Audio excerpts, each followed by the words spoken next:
Bonjour à tous, très heureux d'être avec vous aujourd'hui et merci Dataiku pour cette invitation. Bonjour à tous, merci beaucoup de nous permettre de vous raconter un petit peu notre histoire et vous expliquer un petit peu comment, dans ce monde du luxe assez divers qu'est LVMH, on a pu déployer à l'échelle un certain nombre d'algorithmes. Donc, voilà le sujet du jour. On espère que ça va créer des nouvelles initiatives chez vous. Alors, LVMH, je pense que vous connaissez tous un peu le groupe, mais on ne connaît pas forcément la diversité qu'il peut y avoir chez LVMH. C'est 6 divisions assez différentes. On parle de la mode, fashion leather goods, vous connaissez forcément Louis Vuitton. On a des plus petites maisons, il y a Sephora aussi dans la partie distribution sélective, la beauté assez large, et on est présent dans le monde entier. Présent dans le monde entier à travers un certain nombre de boutiques, vous voyez, plus de 5600 boutiques, mais on a aussi une partie de notre business qui est en B2B, pas mal sur la partie vin et spiritueux, encore aussi sur la beauté. Et même si le revenu est assez large, on a des tailles de maisons qui sont très différentes. Des business différents, des géographies différentes, des modèles de fonctionnement entre B2B, B2C assez différents, et des tailles très différentes. Donc, quand on veut engager une transformation data et pouvoir faire de l'AI, forcément, on ne part pas du même point. Et puis surtout, il faut mettre en place un certain nombre de fondamentaux. C'est pour ça qu'on s'est dit, bon, on peut démarrer très rapidement, on peut démarrer avec Dataiku, vous allez le voir aussi par la suite.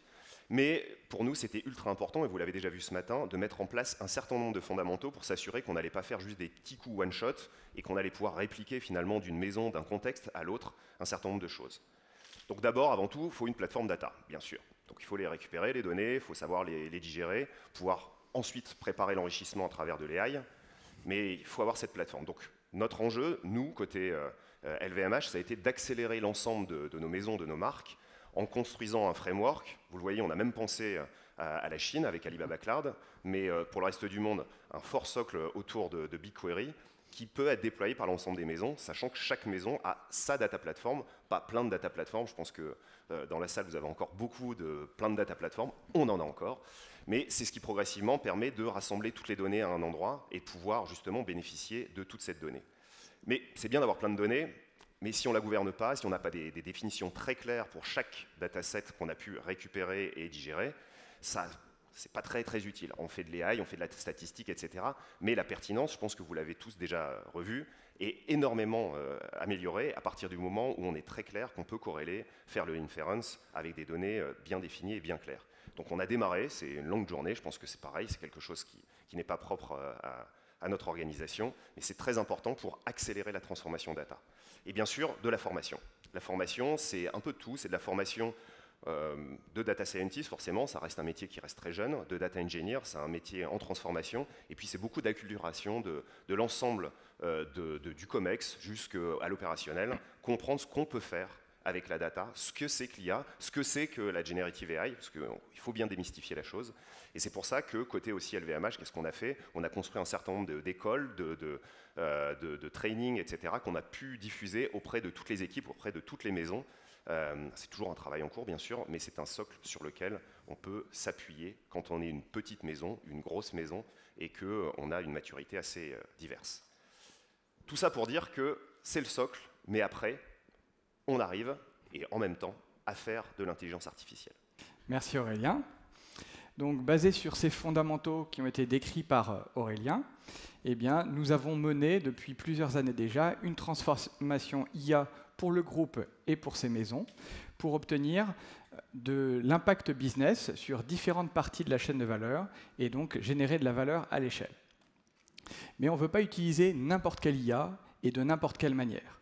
On veut une IA qui va conserver notre ADN de luxe et qui va préserver l'image de nos marques.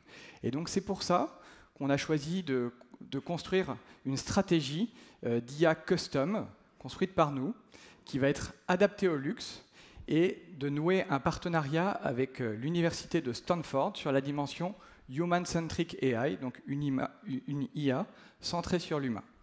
Par exemple, pour augmenter nos conseillers clients et que nos conseillers clients soient au centre de l'expérience de luxe de nos clients. Ou alors pour augmenter nos employés par de l'IA qui va respecter l'expertise et le savoir-faire de ses employés. Donc nous construisons des algorithmes qui vont être adaptés au luxe et on les souhaite réutilisables pour pouvoir les déployer, pour en faire bénéficier à toutes les maisons. Alors, est-ce que ça apporte vraiment quelque chose par rapport à des solutions sur étagère? Oui. Donc, premièrement, eh bien, ça vous permet de choisir l'ensemble des data sources dont vous avez besoin pour votre cas d'usage, data sources qui sont dans cette data platform, et de faire une modélisation qui va être adaptée à vos besoins métiers spécifiques dans le luxe. Ça vous permet aussi de construire une IA qui va satisfaire cette philosophie de LVMH, de l'IA pour LVMH, donc une IA responsable et une IA centrée sur l'humain. Et ça vous permet enfin d'utiliser un algorithme pour des activations différentes et donc pour avoir une cohérence multicanal. Donc là, c'est peut-être le moment de donner un petit exemple. Nous avons construit un algorithme de recommandation personnalisée de produits avec des techniques avancées de deep learning. Alors pourquoi est-ce qu'on a fait ça? Parce que ceux qui sont peut-être plus standards pour le retail ne sont pas adaptés au monde du luxe. On a des patterns de données assez différentes, et ne serait-ce que par exemple la fréquence d'achat de nos clients et le panier moyen, pour n'en citer que quelques-uns. Et cet algorithme qui est spécifique au luxe peut être utilisé dans les différentes divisions, et cette recommandation, elle va être utilisée dans le clienteling, dans les newsletters personnalisés, pour de l'activation média et dans le e-commerce, pour avoir vraiment une cohérence dans ces recommandations. Donc cette démarche de construction custom d'IA, c'est une démarche quand même qui est conséquente en termes de ressources. Et donc on va la focaliser sur des algorithmes qui vont toucher le cœur de notre business, donc pour une utilisation stratégique. Et on va aussi le vouloir réutilisable pour pouvoir en bénéficier le plus possible à l'échelle. Et enfin, on va demander à ces algorithmes d'être personnalisables. Donc, il va y avoir une utilisation dans des contextes très différents, et on va vouloir customiser l'IA à chaque environnement d'utilisation. Et comment on fait ça? Eh bien, on utilise Dataiku. On utilise Dataiku pour 3 raisons. Premièrement, Dataiku vient avec un framework qui nous permet d'intégrer nativement nos algorithmes via les plugins. Deuxièmement, Dataiku nous permet un déploiement facilité des algorithmes, on va le voir, dans les différentes maisons, sur les différents canaux, dans les différents marchés. Ça nous permet une industrialisation rapide et un run stable via le framework de MLOps qui est facile d'utilisation. Et enfin, Dataiku, c'est une plateforme de bout en bout, donc end-to-end, qui permet de regrouper sur un même système, une même interface, la data préparation, le feature engineering, le modèle de machine learning, le post-processing et même le formatage d'output pour l'utilisation dans des systèmes tierces. Et c'est une plateforme collaborative, ce qui fait que les data analysts, les data scientists, les data engineers, etc., peuvent accéder à cette plateforme, mettre les mains dedans, s'approprier tous ces résultats, et donc ça drive une meilleure adoption. Et l'adoption, en définitive, c'est ça qui va permettre de générer de la valeur. Alors, quel est notre process en utilisant Dataiku? Eh bien, nous faisons ce qu'on appelle du packaging d'algorithmes de manière centralisée. Et donc, la première étape, ça va être par rapport à un besoin spécifique. Et souvent, c'est en collaboration avec les maisons les plus matures du groupe, qui ont, eux, déjà certains algorithmes. Nous prenons ces briques et nous les packageons, nous en faisons des briques modulaires, en utilisant parfois, quand le besoin s'en fait sentir, eh bien, des librairies d'IA avancées. Donc on a parlé de deep learning, on utilise de la computer vision, des transformers pour le natural language processing, et puis on se met aux LLM et aux algorithmes de diffusion. Donc on package avec, on essaye les bonnes pratiques de code. Ensuite, eh bien, on va intégrer ça dans Dataiku via des plugins. Et ça va nous permettre de déployer dans des maisons de manière facilitée. Et ça va permettre aussi une démocratisation, un usage par des personnes qui ne sont pas forcément data scientists via la capacité low-code, no-code de Dataiku. Et ça, c'est vraiment, je dirais, un catalyseur d'utilisation à l'échelle. Et enfin, donc, l'utilisateur, pas forcément data scientist, qui va déployer cet algorithme, il va ensuite pouvoir le personnaliser par rapport à ses besoins. Et enfin, donc, une mise en production qui utilise les capacités d'hyperscaler de la data platform présentée par Aurélien. Alors peut-être un exemple aussi sur un cas concret.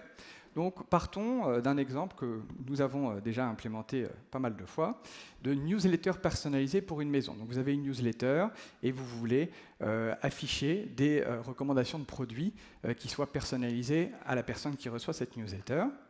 Donc le scénario habituel qui dure quand même plusieurs mois, eh bien, vous allez avoir de l'analyse exploratoire, des données, mais aussi du process de la maison, et vous allez avoir toute une série de benchmarks d'algorithmes et de modélisation. Et puis on passe au développement proprement dit, le build, à la fois de l'algorithme, du feature engineering, mais aussi, et c'est très important pour ce cas d'usage, le post-processing, qui va permettre de respecter bien l'image de marque en choisissant quelles sont les recommandations qu'on souhaite afficher ou pas. Et vous avez un scénario maintenant alternatif. Quand vous avez un algorithme packagé et réutilisable comme je vous l'ai décrit précédemment, eh bien, vous pouvez court-circuiter un certain nombre de ces étapes. Et donc, on déploie cet algorithme dans l'environnement de la maison, on le connecte aux data de la maison, et ensuite, les utilisateurs maison vont pouvoir le personnaliser, le customiser par rapport à leurs data, par rapport à leur contexte business spécifique et par rapport aux besoins de l'activation. Et donc ça donne à la fin le même résultat, mais en quand même pas mal moins de temps. Et vous avez un petit bonus en plus, c'est que comme le core code il est centralisé, eh bien vous avez des évolutions qui sont beaucoup plus faciles. Nous, on envisage les algorithmes vraiment pas comme des one-shots, ni comme des pilotes, mais dans le temps, sur plusieurs années. Et je passe la parole pour un petit récapitulatif. Dernier point aussi, c'est important de se dire, c'est que finalement les deux process, forcément le premier process, il existe côté en centrale ou dans la maison, parce qu'on a des maisons, des pionniers aussi, on n'a pas que des maisons qui veulent déployer des nouveaux algos. Et puis parfois on vous a dit, il y a des spécificités business, ça ne sert à rien qu'on envisage la réplication d'algos quand c'est complètement spécifique à un marché ou à une maison. Donc en fait, c'est les deux, à la fois utiliser finalement la plateforme, c'est pouvoir permettre la réplication, mais aussi pouvoir, hands-on, une maison avec les bonnes compétences, pouvoir le faire. On vous a fait un petit récap parce qu'on s'est dit que tout le monde allait prendre des notes, mais que c'était beaucoup plus simple de prendre une photo à la fin. Donc, petit récapitulatif. Aujourd'hui, déployer de l'IA dans un contexte, on va dire, groupe multi-maison. Avant tout, c'est des fondamentaux, on vous l'a dit. Hein. C'est une stratégie de plateforme data. Il faut bien les donner, les hoster pour pouvoir les enrichir. Un programme d'acculturation pour tous, avec des formations aussi spécifiques pour pouvoir faire croître ses propres ressources. On ne va pas que recruter en externe. Une gouvernance forte, particulièrement de la donnée. C'est très très important parce que c'est ce qui permet justement dans la partie je vais récupérer les données et la data préparation qui est déjà prévue dans le cadre du framework d'un algo. On va se brancher sur des données, si je ne sais pas où elles sont, quels sont leurs noms, c'est un problème.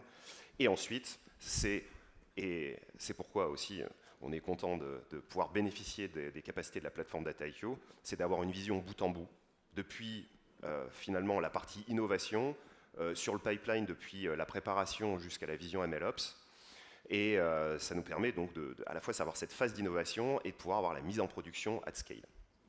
Bien sûr, ça se base sur une stratégie algorithmique qu'Axel vous a très bien présentée, en gardant justement nos spécificités business, identifiées par la phase d'innovation vraiment s'il y a une poche de valeur à le faire et ensuite à le déployer. Et enfin, quand même tout l'enjeu pour nous, c'est d'avoir cette approche de packaging et d'avoir une vision centrale, mais aussi adaptable au contexte de la maison, de sa région, de son magasin, qui puisse être aussi intégré avec un corps, comme vous l'a dit Axel, réutilisable. Voilà la vision AI at scale de LVMH. Merci.